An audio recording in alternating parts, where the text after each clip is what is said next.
Once upon a time, in the quaint town of Eureka, there lay a college that promised the world but delivered a mere speck of dust. Eureka College, Eureka, a place where dreams were said to take flight, yet for me, they crashed and burned before they ever left the ground. As I stepped onto the campus for the first time, I felt like Alice tumbling down the rabbit hole into a world that was anything but wonderful. The freshmen, half of them, were like lost lambs, stumbling and falling, yet the shepherds of this institution turned a blind eye. It was as if they were playing a game of fall down, go boom, but no one was there to pick up the pieces. The indifference was palpable, and the lack of care was a gaping wound in the heart of this supposed sanctuary of learning. The facilities, oh, the facilities. They were a relic of a bygone era, ADA compliant. I scoff at the notion. I remember trying to attend a local play at the college theatre, a night of culture and refinement, or so I thought. But what gives, Eureka College? Your theatre was a labyrinth of stairs, a fortress inaccessible to those who dared to navigate the world on wheels. It was as if the architects had a personal vendetta against the differently abled, crafting a maze that would leave Theseus himself baffled. And let's talk about the squirrels. Yes, the squirrels. Too many to count, scurrying about like they own the place, their chattering a constant reminder that nature was reclaiming what was rightfully hers. The fire alarms, a symphony of false promises blaring at 3 a.m., a cruel jest that left us all longing for a full night's sleep. But at 7 a.m., when the sweet embrace of slumber was most needed, the alarms were conspicuously silent. The irony was as rich as the coffee I desperately needed. The class sizes, touted as intimate, were a farce. Professors, stretched thinner than the last slice of pizza at a frat party, were as available as a unicorn in Times Square. The personalized learning was a myth, a siren's call that lured you in only to dash you upon the rocks of reality. The academic advising, a phantom, a whisper on the wind, leaving me to chart my course through the academic wilderness alone and unguided. The cafeteria food, a culinary tragedy worthy of its own Shakespearean sonnet. Each dish was a dreary tableau, a study in beige, lacking both flavour and variety. Hospital food, they say, is the benchmark of culinary desperation, but at least in a hospital you are given sustenance to aid in recovery. Here it was a daily dose of disappointment, a bland reminder of the nourishment our souls craved. The gym, a bastion of fitness and health, more like a medieval torture chamber, crammed with souls seeking salvation from the freshman 15. The equipment, antiquated and creaking under the weight of its own obsolescence, was a testament to the college's commitment to, well, I am not quite sure what, and the town of Eureka itself, a ghost town of dreams, offered nothing but the echo of what could have been. The isolation was suffocating, a shroud that smothered the flicker of social life before it could even spark.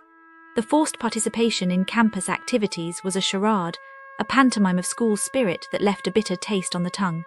The financial aid, a labyrinthine nightmare that twisted and turned, leading nowhere but the gaping maw of student loans. The promises made were as insubstantial as the morning mist, vanishing with the first rays of the dawning academic year. The campus, tiny in its physicality, was a... When I started looking into the scams around Eureka College, Eureka, it's like I opened a can of worms, and not the fun kind you find at the park. It's sort of sad, really, how people can be so clever at taking advantage of others. Take color art, right there at 101 Workman Road. Some genius decided to have a shopping spree with the company's credit card, racking up over 220,000 on TikTok ads. I mean, who needs that many ads, right?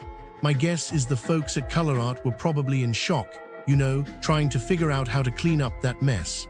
And the person behind it, they were probably sipping on something fancy, laughing it off, but I bet they slip up eventually. Karma got a way of catching up. Then there's this JOANN fabric situation. It's like, 1 minute you're planning to snag some cute fabric for a DIY project, and the next, you're caught in a web of lies about store closures and fake liquidation sales.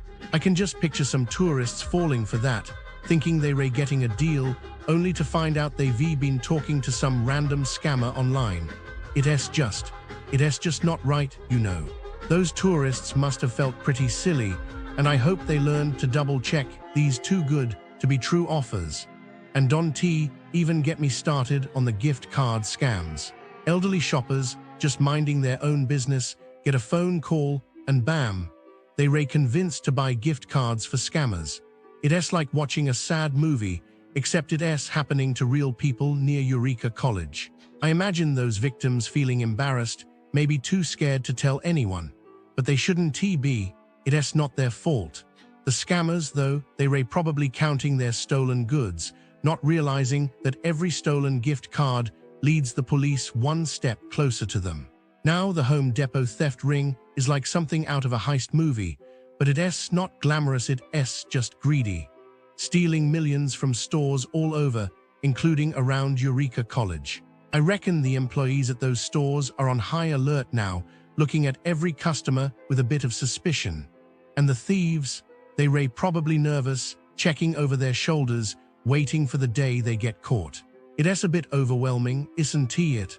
All this dishonesty right here in our backyard, near Eureka College. It's like every time you want to trust someone, you have to pause and think, is this another scam? It's exhausting, really.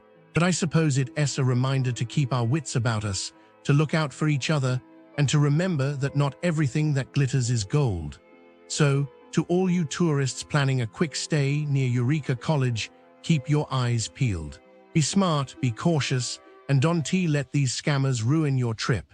Because at the end of the day, Eureka is a beautiful place with a lot of good people. Let us not let the few bad apples spoil the bunch, you know. The state of businesses near Eureka College. Eureka, let's talk about the businesses near Eureka College. Eureka. If you're expecting charm, quality, or even basic competence, lower those expectations now. This isn't just a few bad apples. This is an orchard of disappointment. Take the shopping experience, for example. The Northwoods Mall is less of a retail destination and more of a time capsule, one that nobody asked for. The food court, a wasteland. The Chinese spot, famous wok, serves noodles so bland they might as well be boiled cardboard. And the prices, higher than the disappointment you'll feel after one bite. Security here doesn't seem to care about actual problems, like the guy living out of his truck in the parking lot, but they'll happily harass black teens over mask policies. The stores, mostly for men, women get scraps. The whole place feels like it's clinging to life out of sheer stubbornness. Then there's Lewis's, the Mexican restaurant where hope goes to die. A burrito here costs $16, but delivers the excitement of a gas station taquito. One customer found a Band-Aid in theirs. Another waited 40 minutes for a soggy, flavorless mess. The service, either non-existent or aggressively indifferent. Even the chips are an insult, thin, hard, and served with squeeze bottle salsa like you're at a sad school cafeteria. Coffee lovers, brace yourselves. The Grind Cafe near the courthouse is where good intentions go to wither. The quiche, rubbery enough to bounce. The prices, mysterious. What's on the menu might not match what rings up at the register. And the atmosphere. Sterile like a waiting room for bad decisions. One customer's lunch never arrived, just vanished into the void along with their patience. Fitness enthusiasts, Snap Fitness Eureka will test your resolve, just not in the way you hope. Memberships here come with a side of broken promises. Key cards stop working, emails go unanswered. Equipment is held together by duct tape and prayers. The only workout you'll get is chasing down someone to fix the problems they created. And for those dreaming of a serene vineyard experience, Mackinac Valley Vineyard is more like a bass-thumping nightmare. The wine tasting, plastic cups like you're sampling cough syrup. The music, loud enough to rattle windows 3 miles away. Want to host an event? Good luck, they'll nickel and dime you over non-alcoholic drinks while ignoring basic emails. So what's the takeaway? Businesses near Eureka College, Eureka operate on a spectrum from barely trying to actively hostile.